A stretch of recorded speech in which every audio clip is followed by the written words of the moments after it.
porque hay quienes se pueden dejar llevar y comerse ese plato de mentiras. Pues es lo que hacen los conservadores corruptos. Mentir, ya no les queda más que eso.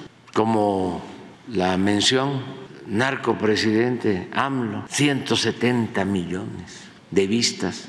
Ese tema no lo voy a dejar, porque necesitamos explicarle a la gente cómo es ese mecanismo de manipulación. O sea, no son personas de carne y hueso y un pedazo de pescuezo, sino son robots. Pero ¿cómo opera eso? ¿Y cuánto cuesta? Ahora mismo el presidente ha escrito en su libro que yo estoy aquí porque la oligarquía me puso. El que diga que yo soy una ladina racista, clasista, pues bueno, qué bueno que le queda claro que no soy ni corrupta ni inepta. Ahora mismo el presidente ha escrito en su estoy aquí porque la oligarquía habla con los empresarios, que yo soy una ladina que está inclinada. bueno, que le queda claro que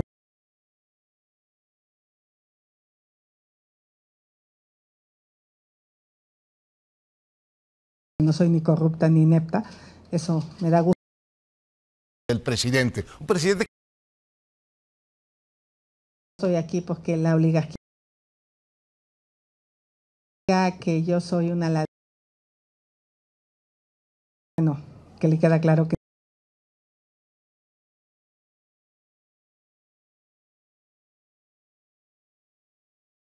la relación bilateral con México y haber sido. Así. Morena y sus partidos aliados no quitan el dedo del renglón y ahora buscarán blindar las reformas presentadas por el presidente Andrés Manuel López Obrador al anular los efectos de controversias para que la Suprema Corte de Justicia no pueda invalidar este nuevo paquete de reformas. Hay que alejar al Poder Judicial de la política y no arrojarlo al fondo de ella para que no resulte un juego de las pasiones. Agrego yo, militancia y judicatura no son afines. ¿Hasta dónde está dispuesta la derecha mexicana a llegar en lo que sería el umbral de su inminente derrota electoral? Estamos, como en otros momentos de la historia, frente a la posibilidad de que se dé un manotazo desde el exterior para evitar que se siga dando una transformación en México, o no, cuáles son las similitudes que existen con otros momentos de la historia, cuáles son también las diferencias, cuál es el alcance de lo que podría suceder si esa fuera la apuesta. Esto es En Red.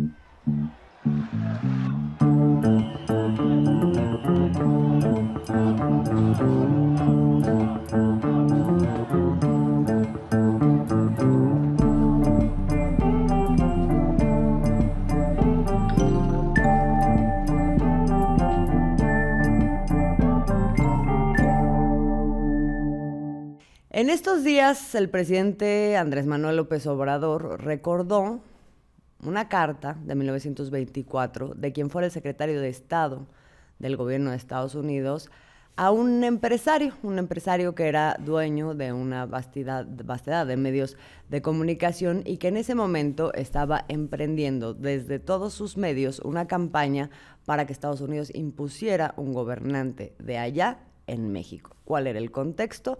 La Revolución Mexicana, ese otro momento de profunda transformación en nuestro país y que enfrentaba severas resistencias aquí y, por supuesto, en Estados Unidos. Esta carta que recupera Andrés Manuel López Obrador es de Robert Lansing, este exsecretario de Estado, y se la manda a William Hearst. Vamos a escuchar. Sí, tenía una editorial, una empresa editorial, pero aquí está la carta. Fíjense lo que dice: México es un país extraordinariamente fácil de dominar, porque basta con controlar a un solo hombre, el presidente. Tenemos que abandonar la idea de poner en la presidencia mexicana a un ciudadano americano, ya que eso conduciría otra vez a la guerra. La solución necesita de más tiempo. Debemos abrirle a los jóvenes mexicanos ambiciosos las puertas de nuestras universidades y hacer el esfuerzo de educarlos en el modo de vida americano, en nuestros valores y en el respeto del liderazgo de Estados Unidos. México necesitará administradores competentes y con el tiempo esos jóvenes llegarán a ocupar cargos importantes y eventualmente se adueñarán de la misma presidencia y sin necesidad de que Estados Unidos gaste un centavo o dispare un tiro, harán lo que queramos y lo harán mejor y más radicalmente que lo que nosotros mismos podríamos haberlo hecho. ¿Les suena? 1924. El jefe del Departamento de Estado. Entonces, sí hay que pensar siempre. Y este es un tema importante, el de cómo contrarrestar las campañas de manipulación con el uso de las nuevas tecnologías de comunicación. Eso va a ayudarnos. Hace 100 años de esto, y sin embargo, hay una serie de circunstancias que hoy se repiten, que vale la pena, vale mucho la pena, que recuperemos, independientemente de que en las diferencias que también existen en nuestro contexto de hoy podamos ver que tal vez los alcances no fueran los mismos en un momento y en otro. ¿Cuáles son las similitudes? Nos encontramos en un nuevo momento de profunda e histórica transformación en nuestro país, donde se ha reconceptualizado lo que es el ejercicio del poder, se ha avanzado y se sigue intentando avanzar hacia una democratización del mismo y un poder que además sirva para combatir las grandes desigualdades sociales que existen en nuestro país, derivado de regímenes que han apuntado a eso. Eso por un lado. Por otro lado, esta transformación, como en otros momentos, enfrenta importantes resistencias al interior de nuestro país de aquellos sectores que han sido afectados por esas transformaciones. Y aunque son minoría, de todas maneras tienen el apoyo y el aval de sectores de poder muy importantes también del país. Estamos hablando, por ejemplo, de los medios de comunicación, ya lo hemos platicado aquí, estamos hablando también del poder judicial y de algunos empresarios, no de todos, pero sí de algunos. ¿Qué otro elemento existe? El hecho de que los intereses de esos grupos se encuentran con también intereses que provienen del exterior, de grupos de poder del exterior, particularmente de dos grandes países que han visto y han hecho de México en distintos momentos, pues, su colonia, ¿no? O su fuente de recursos y de grandes beneficios. Estamos hablando de Estados Unidos particularmente y también de España. Entonces, bueno, todo esto para decir que en este momento todos estos elementos se expresan de una manera muy particular y yo retomaría tres grandes elementos que vamos a discutir en el episodio de hoy. Uno es la gira de la candidata de oposición Xóchitl Gálvez a Estados Unidos y a España. Por otro lado, la intensificación de una campaña muy brutal, de una campaña sucia de mentiras a través de medios de comunicación y de redes sociales en México, con participación también, o por lo menos la sospecha de apoyo desde el exterior. Y por otro lado, la negativa rotunda de la oposición legislativa de aprobar una serie de reformas que propondrían un escenario transeccional que pone candados a la oligarquía de nuestro país. Particularmente hablaremos de la reforma judicial y de la reforma para proteger los recursos naturales y estratégicos de nuestro país. De eso vamos a hablar el día de hoy. Esto es En Red. Somos Alina Duarte, Óscar Camacho y Azul Alzaga. Y vamos a iniciar por el primero de esos elementos, la gira de Xóchitl Gálvez a Estados Unidos y a España. Alina, ¿cómo le fue? Pues Azul, Óscar, definitivamente yo creo que yo partiría diciendo que es esta gira de la pleitesía de la que ya medio ahondábamos la semana pasada, el episodio pasado, en el cual hay una serie de actores en los cuales pues va Xóchitl Gálvez a decirle por favor vengan a echarnos la mano porque solos no podemos. Empieza con un escandaloso recibimiento por parte de la comunidad migrante, la cual le dice ya basta. Hay memoria histórica, es justamente estos partidos que representa Xóchitl Gálvez los que expulsaron mayoritariamente a los migrantes que protestaron en su contra. Va a 2 lugares específicamente: Nueva York, corazón financiero de Estados Unidos; Washington, corazón político. En un primer momento se reúne en el Consejo de las Américas, en el Wilson Center, en el cual pues llama la atención. En el Wilson Center es consejero emérito, ¿no? John Negroponte, un personaje que fue embajador de Estados Unidos en México, pero también fue bastante cuestionado por su actuar dentro de la parte de la guerra en Nicaragua, en la cual operó directamente con los contras. También se habla de que estuvo orquestando varios golpes de Estado en América Latina, y ahora él es uno de los consejeros eméritos. Y también quien se encuentra en una de estas reuniones es su esposa, que es cuando da este discurso Xóchitl Gálvez, ¿no? Exigiéndole al presidente Biden que tiene que cumplir con lo acordado, y se da este famoso, así como el infrastructure de Peña Nieto, se da el you have to walk the talk con Xóchitl Gálvez. Pero también hay un descaro, hemos visto la arremetida mediática en las últimas semanas, se reúne con el Washington Post, con el Wall Street Journal, con varios medios de comunicación, con el New York Times, y también va a Washington, en donde yo insisto en que es esta parte de la gira de la pleitesía, porque ya hemos visto actores en América Latina hacer exactamente lo mismo, sea un Juan Guaidó tratando de dar un golpe de Estado a Nicolás Maduro, sea Fernando Camacho yendo a estos llamados think tanks en Nueva York, en Washington, también buscando un golpe de Estado en su momento a Evo Morales, o sea las más recalcitrantes ultraderechas de la región yendo a pedir auxilio, a pedir ayuda.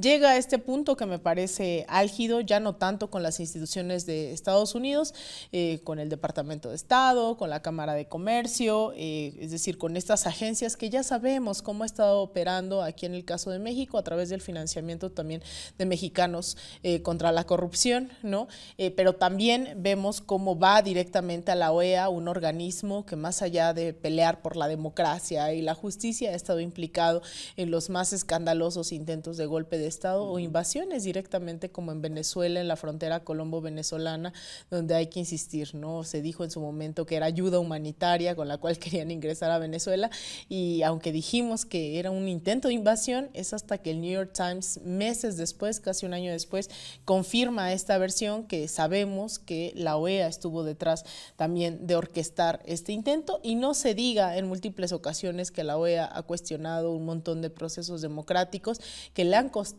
también la vida a muchísimas personas. No solo es que lo cuestionen nomás porque sí, sino que detrás ha habido masacres también en estos pueblos. De ahí no le basta este rotundo fracaso, el ser interpelada, el que logremos ver sus alianzas, el que vaya y diga por favor vayan a observar las elecciones, como si realmente hubiese una amenaza de fraude, que es una de las narrativas que están tratando de imponer la elección de Estado, ¿no? Y que también yo no descarto que una de sus principales estrategias sea anular la elección. Ya hemos visto bastantes alertas por las cuales quisiera, no es conspiración, ¿no? Sino que creo que esa es una de las tendencias de la derecha para anular las elecciones, sea a través de los tribunales y el Poder Judicial al que tanto defienden, sea a través de los órganos electorales que también van y dicen que están en riesgo ante esta dictadura. No le importa este fracaso y se va a España, en donde nadie la quiere recibir, ¿no? Y además ella que pues es parte de este cinismo, ¿no? Y lo voy a decir, uno de sus eslogans de campaña fue no huevones, no rateros, no pendejos, y prefirió juntarse con el expresidente que tiene nexos con el narcotráfico, como Felipe Calderón. Cabe destacar que ella no sube esa fotografía, es el expresidente Felipe Calderón quien la embarca ahí, subiendo videos también diciendo que se reúne con empresarios intelectuales. Cerca de 20 personas son las que están en estos videos, de las cuales 8 se sabe que eran del equipo de Xóchitl Gálvez, ¿no? Va a reunirse con empresarios que realmente no tienen trascendencia, digamos, en el entorno empresarial. Y después, si hay alguien que se ha reunido con la gente que tiene cero expectativas para ganar las elecciones, es Mario Vargas Llosa. Y decide que mejor no la va a atender, que mejor la atienda el hijo. Y después el hijo de Vargas Llosa dice que no, que tampoco él, y manda a alguien más, ¿no?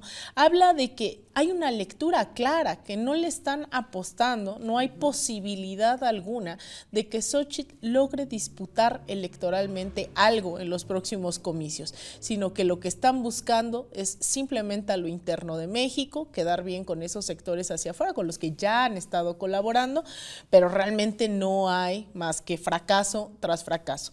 Y pues para cereza del pastel son los grandes medios de comunicación, la bancada del PAN, quien asegura que sí hay pues un éxito dentro de esta gira, que definitivamente no tiene nada de exitosa, ¿no?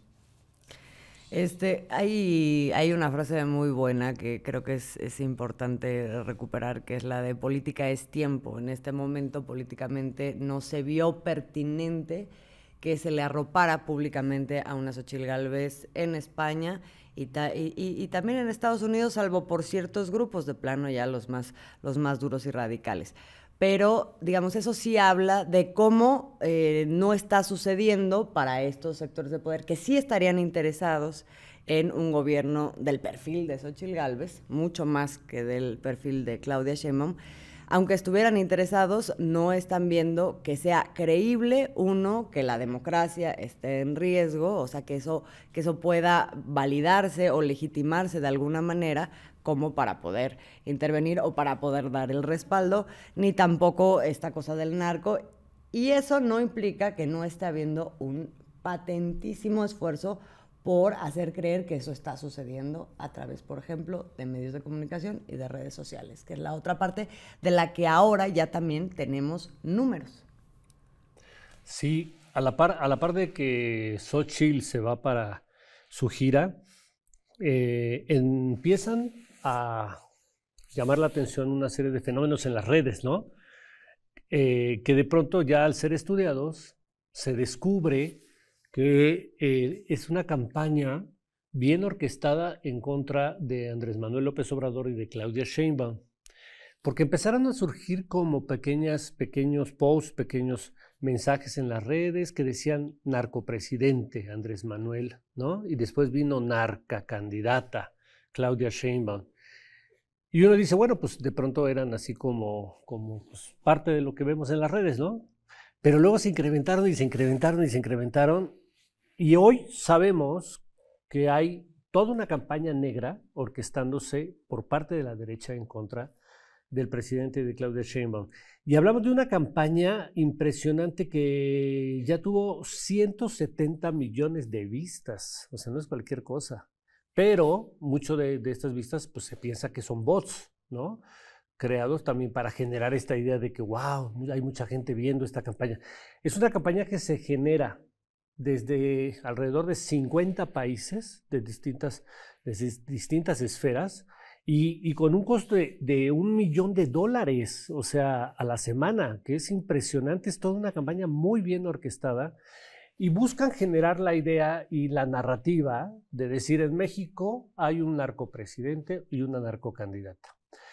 Y esta campaña surge casualmente en los días posteriores a que la DEA filtra documentos a 2 periodistas y una más la replica esos asuntos, mediante la cual se revive una investigación de hace 13 años donde se trató de involucrar o de demostrar que en la campaña del presidente Andrés Manuel López Obrador en el 2006 había habido dinero del narcotráfico. Entonces va todo como ligadito. La DEA suelta los datos, los periodistas como Tim Golden y otros 2 periodistas, Anabel Hernández y otra agencia alemana sueltan los datos de la DEA, y después de los datos de la DEA viene esta campaña de bots, así como bien coordinadito, ¿no? Bien casual.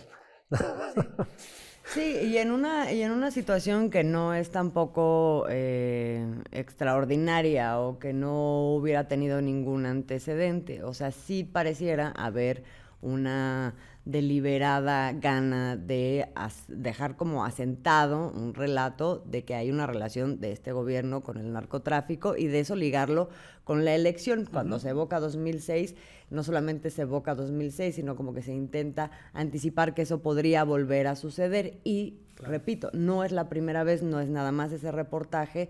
Hay otra serie de momentos y fuentes que intentan también establecer ese relato. Por ejemplo, este informe que hace unos meses también da el Baker Institute, que es una organización financiada por el Consejo Mexicano de Negocios, por Kimberly Clark, que es la empresa de Claudio X González, y por empresas de energía de Estados Unidos. Entonces, si uno hace esos hila una cosa con la otra, bueno, es claro que hay una serie de actores, tanto dentro como fuera, y particularmente de Estados Unidos, que están interesados en que se quede muy bien tatuado, digamos, en el imaginario colectivo ese relato de que está la relación del gobierno o del presidente López Obrador con el narcotráfico y de que eso pone en riesgo la elección.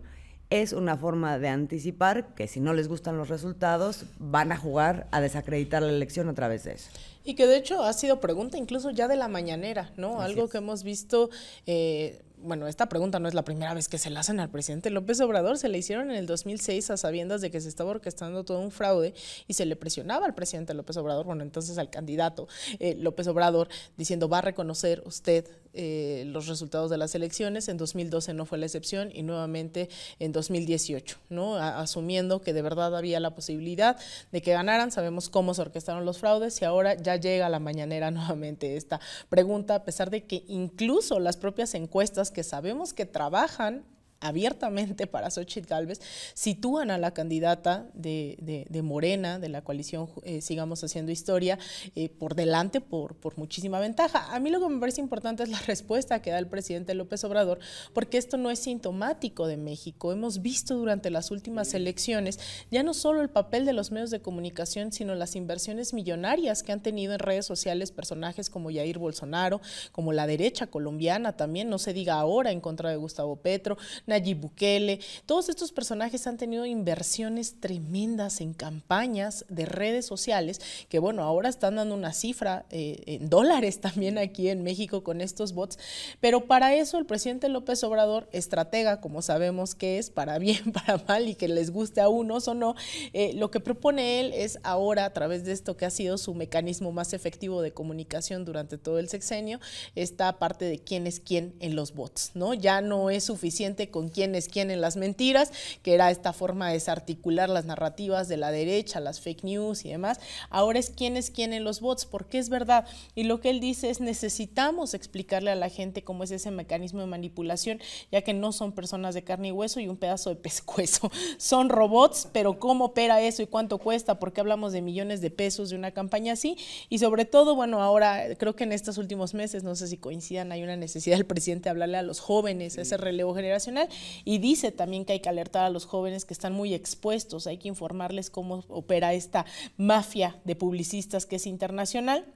Entonces, a partir ya, supongo, de la próxima semana saldrá esta sección de quién es quién en los bots, invitando también expertos, porque sabemos, ¿no? Y también, pues, Julián Macías, ¿no? Que participa también de Canal Red, que ha estado aquí en México, también ha alertado, no es la primera vez, de estas campañas articuladas que crecen cero orgánicamente, que son planificadas, que hay mucho dinero, mucha inversión detrás de ellas, y lo que vimos ahorita, y con eso cerraría esta parte, sí me preocupa que después de 5 años, creo, no sé si coincidan, yo no había visto tan articulada a las derechas mediáticas, electorales, internacionales como en las últimas semanas, ¿no? Y eso es preocupante, pero también nos obliga a estar desmantelando con más cuidado todas estas narrativas que están impulsando al mismo tiempo, porque más son varios ejes. Ahorita ya vimos uno, pero todavía hay mucho de tan solo estas semanas. Sí, creo que hay dos partes. Una tiene que ver con entender justamente esos mecanismos, luego ubicar de dónde provienen y, digamos, para quien investiga un crimen es clave también entender el motivo por el cual se está cometiendo ese crimen y aquí, pues el contexto lo es todo, sí, claro. Oscar.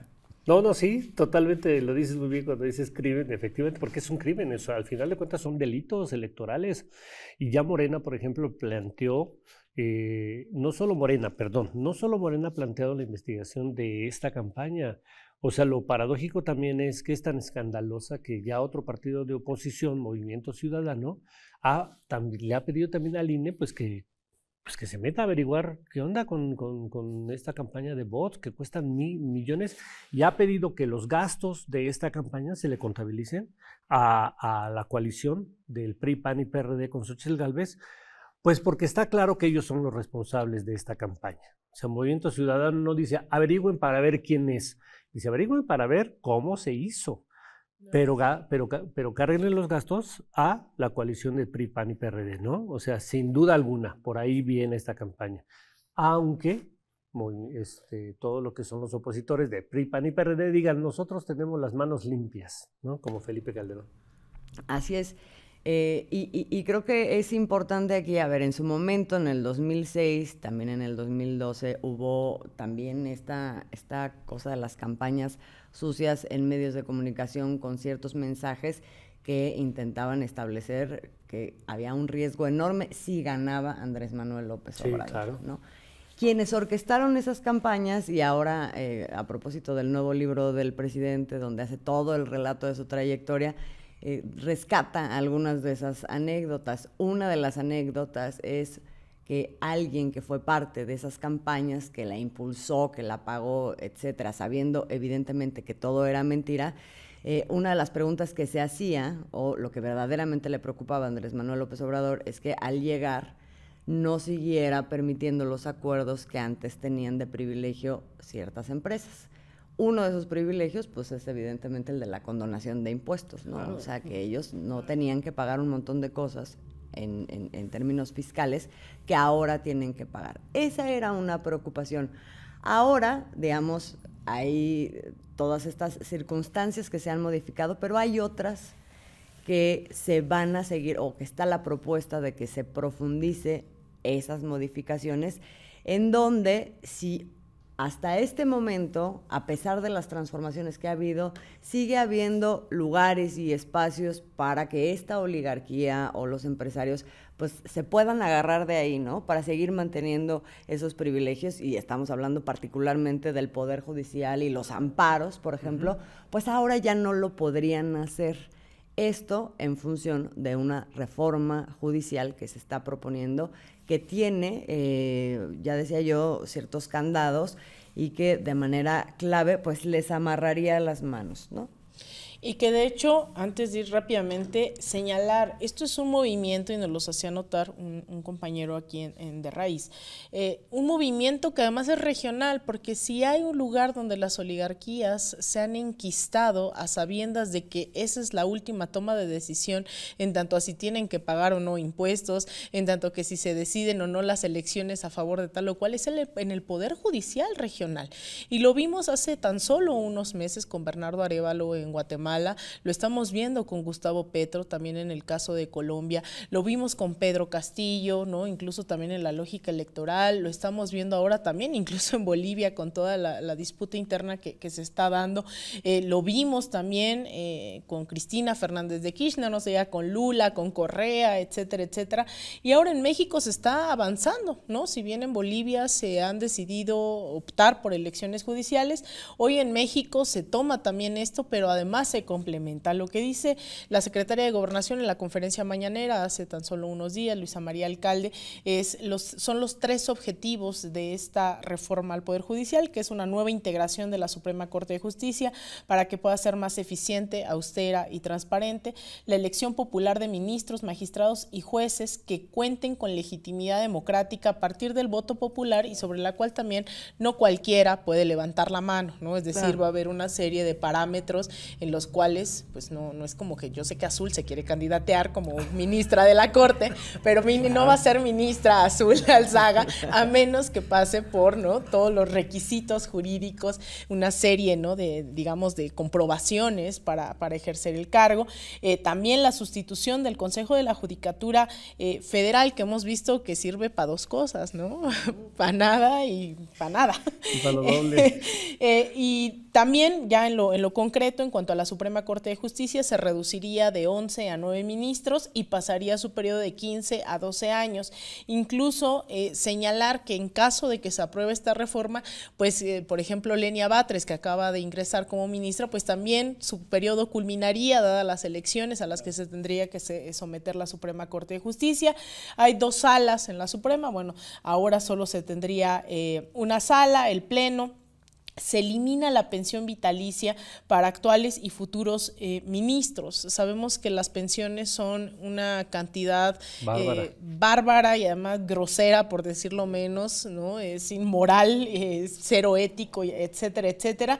Y bueno, sabemos que esto ha sido una pugna desde el inicio, que los ministros no puedan ganar más que lo que gana el presidente de la República. Se han inventado una serie de amparos, triquiñuelas, para insistir que ellos no ganan más que el presidente, a sabiendas que con todas las prebendas, que con todas estas maniobras que han hecho jurídicamente, pues llegan a ganar más que el doble que el presidente de la República. Entonces, esto es parte de lo que se está planteando en una de las, bueno, en realidad eran 18 reformas constitucionales, más 2 de iniciativas, pero ahora se han añadido también otras 2, la reducción de la jornada laboral y ¿cuál era la otra? Bueno, se ha añadido la otra y ahora van a... El blindaje de la reforma, claro. Y además viene este blindaje a una reforma que, nuevamente insistir, el Poder Judicial, al tomar la última decisión, pues ahí tiene a muchos de sus aliados que ya no se ruborizan en demostrar de qué lado están, que han insistido en que no tienen que pasar por lo político, como si la Suprema Corte no fuera un ente puramente político. Y en pues no sé, hace unos días entrevistaba yo a Paco Ignacio Taibo y él decía, son los remates del presidente, ¿no? Entonces, en estos remates deciden blindar también esta reforma al Poder Judicial. Que vamos a ver si se aprueba, pero sí es muy importante que se dé el debate, y yo resumiría, digamos, la intencionalidad de esta reforma al Poder Judicial desde dos grandes ejes. Uno, que tiene que ver con la reducción de los grandes privilegios de quienes forman parte de ese Poder Judicial, y ahí está el tema de la austeridad, y por eso están también ellos tan aferrados, tan enojados y todo. Pero la otra parte tiene que ver con transparentar todo el proceso que se conduce dentro del Poder Judicial en la impartición de justicia.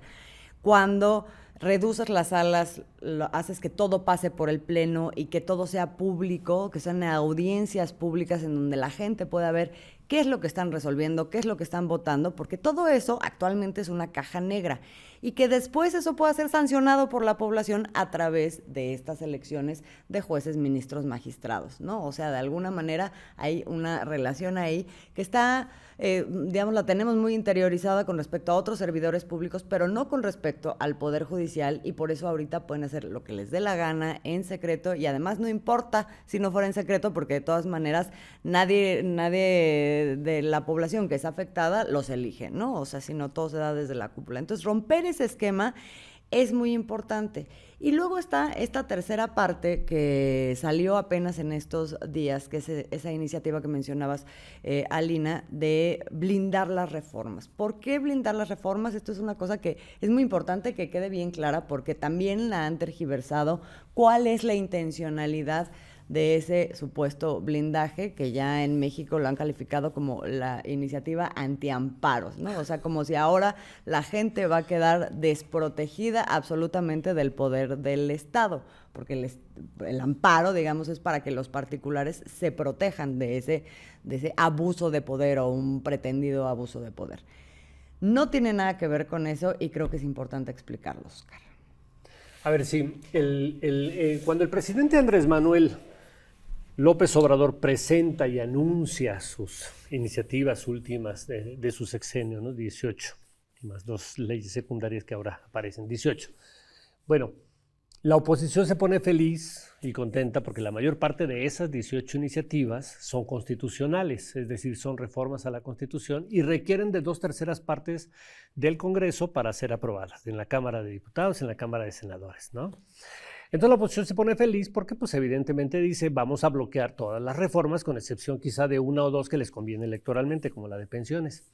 Pero todas las demás anuncian con bombo y platillo y felicidad en los rostros y sonrisas gigantescas que las van a bloquear, que no van a pasar las iniciativas del presidente, sin siquiera analizar y decirle a la gente, mira, esta es buena por esto y por esto, pero vamos a votar en contra porque es nociva por esto y por esto y por esto, ¿no? O sea, no dan razones algunas, nada en lo más mínimo dicen, las vamos a bloquear. Entonces estaban bien contentos y felices.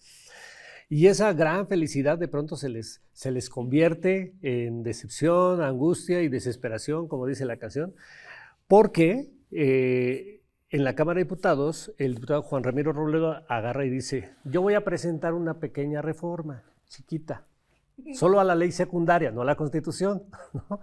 ¿Para qué?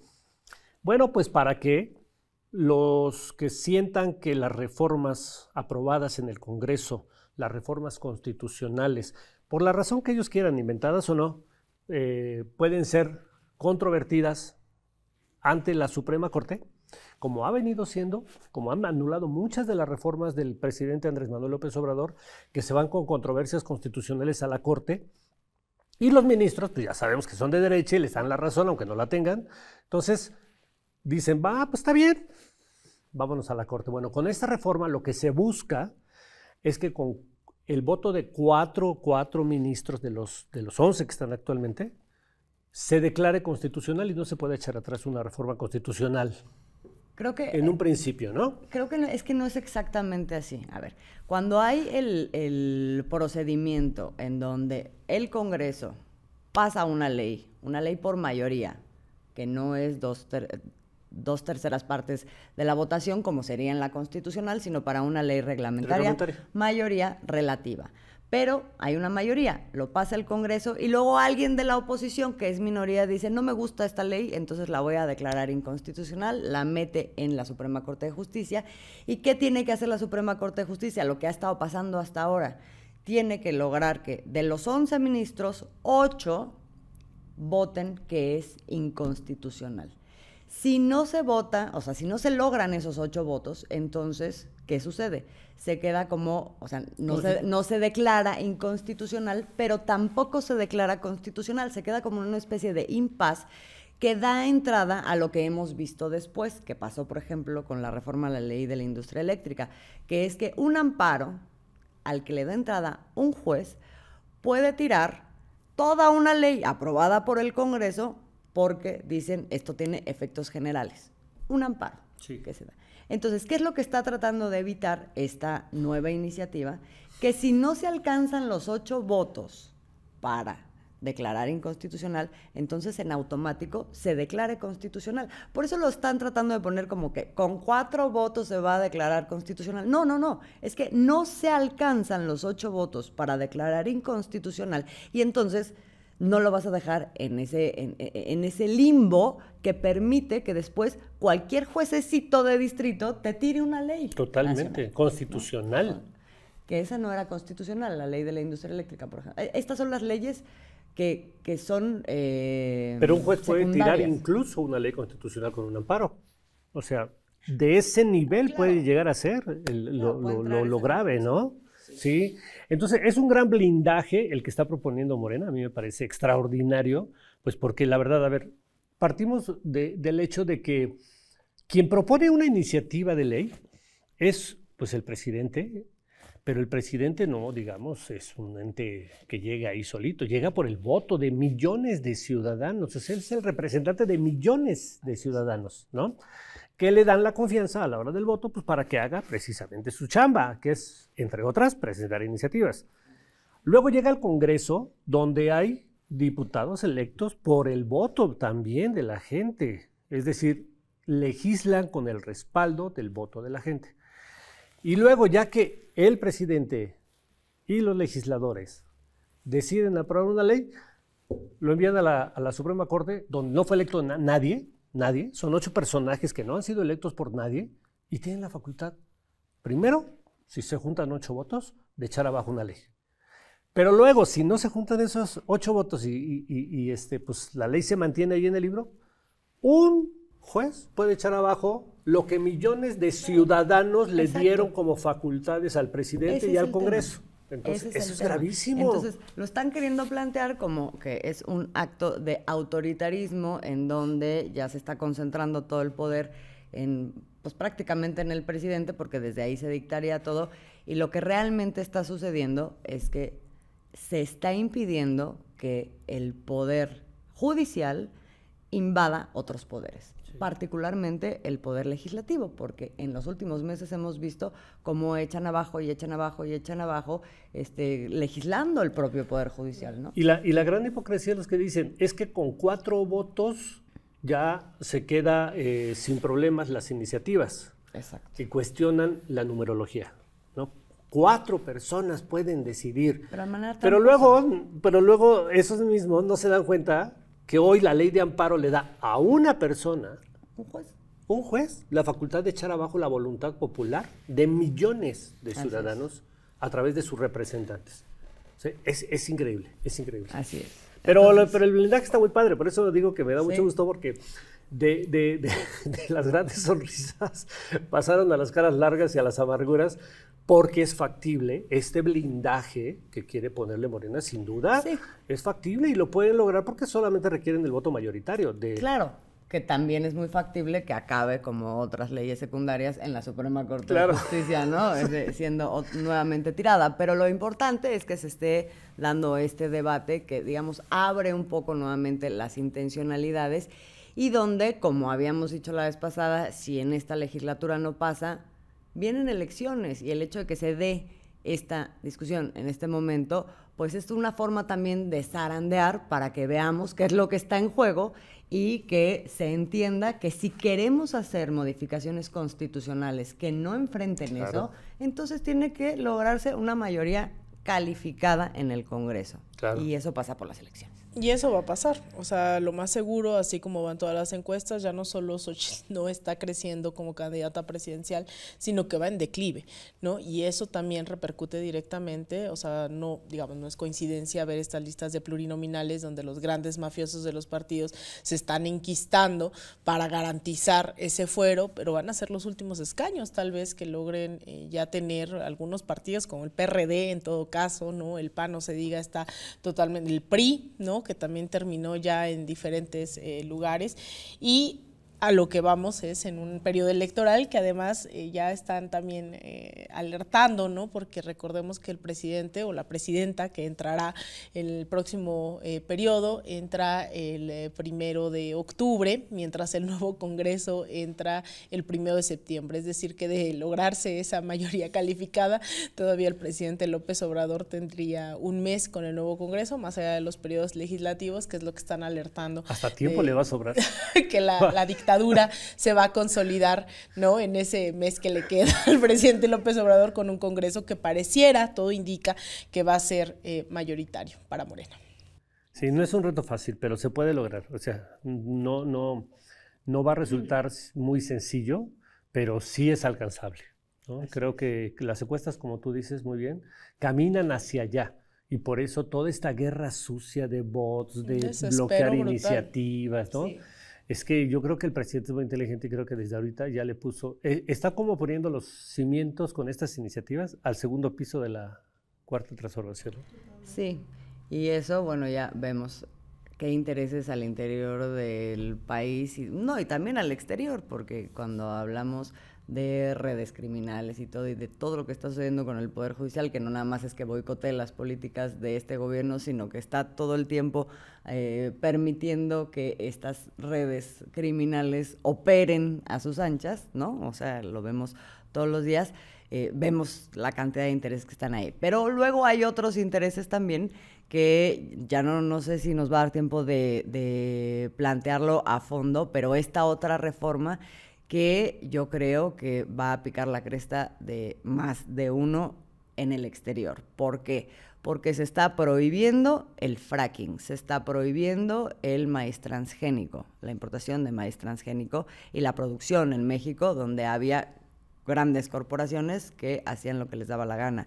Se está prohibiendo otorgar nuevas concesiones mineras a cielo abierto, se está prohibiendo el uso de agua que no tenga como prioridad a la población y en lugares donde no exista agua. O sea, va a haber toda una nueva gestión del agua a partir de esta ley. Y bueno, pues si eso no afecta a grandes intereses, entonces yo no sé qué. Eso va a ser definitivo, ¿no? Yo creo que ahí, esto que bien plantea Oscar, se están poniendo cimientos ya para un segundo periodo. No es casualidad que se dé de cara ya al final del sexenio. Hay unas que también yo creo que por correlación de fuerzas no se habían podido plantear de manera previa, o también por el debate que se tiene que dar.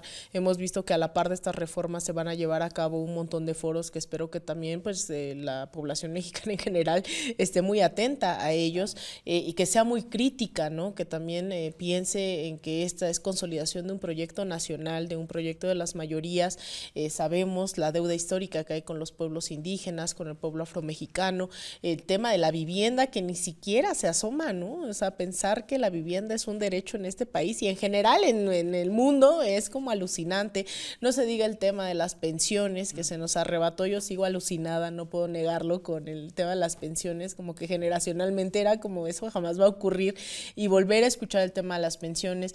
Entonces, esto del fracking, la minería, pues son tan solo esos pequeños pero inmensos pasos hacia un proyecto de justicia social que se nos arrebató por décadas. Entonces, también hay que no solo revisarlas, analizarlas, debatirlas, sino además impulsarlas, complementarlas y disputarlas, porque no hay reforma que se sostenga. Yo, la verdad es que sí me pone triste también pensar que, si bien la Suprema Corte ya sabemos cómo es y qué es lo que va a terminar dictaminando, que pueda desechar con tal facilidad reformas y que no haya grandes movilizaciones, que no haya grandes indignaciones en torno a la reforma eléctrica, en torno a un montón de cosas. Entonces creo que también no solo es ya lo que hizo el Poder Ejecutivo, sino si realmente se va a dar ese paso a la transformación ideológica también de la gente, que vea esto no como las reformas del Poder Ejecutivo, Legislativo, la pugna con el Poder Judicial, sino como esa construcción de un proyecto colectivo.